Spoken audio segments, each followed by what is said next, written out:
పేరు మస్తాన్, పీడిఎస్యు ఖమ్మం జిల్లా ప్రధాన కార్యదర్శిని. ఈరోజు ఖమ్మం నగరంలో పీడిఎస్యు ఖమ్మం జిల్లా కమిటీ ఆధ్వర్యంలో నెట్ ఏదైతే ఎగ్జామ్స్ ఉన్నాయో పేపర్ లీకేజ్ అనేది జరిగింది. దానికి విచారణ సుప్రీంకోర్టు జడ్జి గారితో జరిపించాలని చెప్పి మేము ఈరోజు నిరసన కార్యక్రమం తీసుకోవడం జరిగింది. ఎందుకంటే విద్యార్థులు అనేక గ్రామాల నుంచి వచ్చి పేద విద్యార్థులు అక్కడ ఉండి చదువుకొని ఈరోజు ప్రిపేర్ అయ్యి ఎగ్జామ్స్ రాస్తే ఈరోజు విద్యార్థులు ఎవరైతే డబ్బులు ఇస్తారో వాళ్ళకే పేపర్లు ఇచ్చి క్వశ్చన్ పేపర్లు ఇచ్చి పేపర్ లీకేజ్ చేసిన పరిస్థితి కేంద్రంలో కనపడతా ఉంది.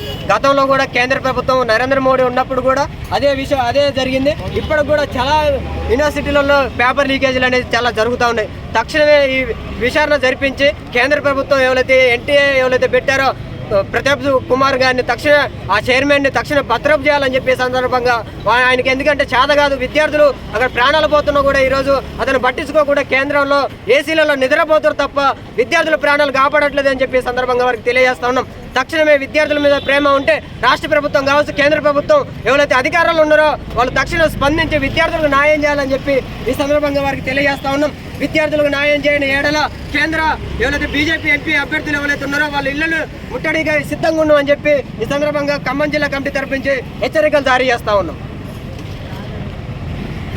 పేపర్ లీకేజ్ తెలంగాణలో అయిందా, ఢిల్లీలో పేపర్ లీకేజ్ అనేది ఒక యూనివర్సిటీకి సంబంధించి ఆ యూనివర్సిటీలోనే 10 మంది విద్యార్థులకి ర్యాంకు రావడం జరిగింది. ఆ క్వశ్చన్ పేపర్ కూడా బయటకు కూడా రావడం జరిగింది. అక్కడ విద్యార్థులు, అక్కడ విద్యార్థి సంఘాలు, అక్కడ విద్యార్థి తల్లిదండ్రులు కూడా ఆందోళనలు చేస్తూ ఉంటే అక్కడ వాళ్ళని అరెస్ట్ చేసి ఈరోజు జైలులో నిర్బంధనం అనేది చేయడం జరిగింది. తక్షణమే ఎవరి మీద అయితే కేసులు పెట్టారో అక్కడ విద్యార్థి సంఘాలపై, అక్కడ పేరెంట్స్పై కేసులు పెట్టిన వారిని తక్షణమే కేసును ఎత్తివేయాలని చెప్పి సందర్భంగా కేంద్ర ప్రభుత్వానికి తెలియజేస్తున్నాం. మీరు ఎన్ని కేసులు పెట్టినా కూడా విద్యార్థి సంఘం, పీడిఎస్యు కావచ్చు, ఇతర విద్యార్థి సంఘాలు కలుపుకొని పెద్ద ఎత్తున ఉద్యమాలు నెరవేరుస్తాం. మరొక ఉద్యమం ఖమ్మం నడిబొడ్డు నుంచి కమ్యూనిస్టు గడ్డం నుంచి ఇక్కడ ఉద్యమం మొదలైతుందని చెప్పి ఈ బీజేపీ ప్రభుత్వానికి హెచ్చరికలు జారీ చేస్తూ ఉన్నాం. మీ demand NDA chairman Pradeep Kumar జోషిని సస్పెండ్ చేయటమేనా, లేకపోతే దానికి బాధ్యులైనటువంటి మిగతా అధికారుల మీద ఏమైనా చర్యలు తీసుకోవాలనేది ఉందా?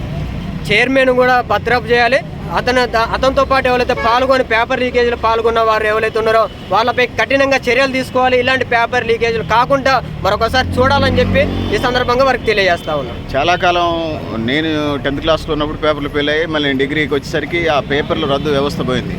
మళ్ళీ వెనక్కి తీసిపోతున్నారు ఆ విద్యారంగాన్ని? మళ్ళీ ఈ మధ్యకాలంలో పేపర్లు ఈ 3-4 ఏళ్ల నుంచి పేపర్ లీకేజీలు, కాంపిటేటివ్ ఎగ్జామ్స్ పేపర్ లీకేజ్ అవుతుంది. విద్యార్థి సంఘం లీడర్లుగా మీరు ఏమనుకుంటున్నారు? అంటే కేంద్ర ప్రభుత్వం ఏం చేస్తుందంటే ఎవరైతే డబ్బులు ఎక్కువ పెడతారో వాళ్ళకి పేపర్ లీకేజ్ అని చేయడం జరుగుతూ ఉంది. ఎందుకంటే మన స్పష్టంగా ఇక్కడ అర్థమవుతుంది, పేద విద్యార్థులు ఇక్కడ కోచింగ్ సెంటర్లలో చదువుకొని ఇంటర్మీడియట్ కావచ్చు, డిగ్రీ వాళ్ళందరూ కూడా కోచింగ్ సెంటర్లో చదువుకొని కష్టపడి వాళ్ళు ఎగ్జామ్స్ రాస్తే అక్కడ డబ్బులు ఉన్న వారికే పాస్ చేసి క్వశ్చన్ పేపర్లు ఇచ్చి అధికారులు ఇస్తారు అక్కడ క్వశ్చన్ పేపర్లు.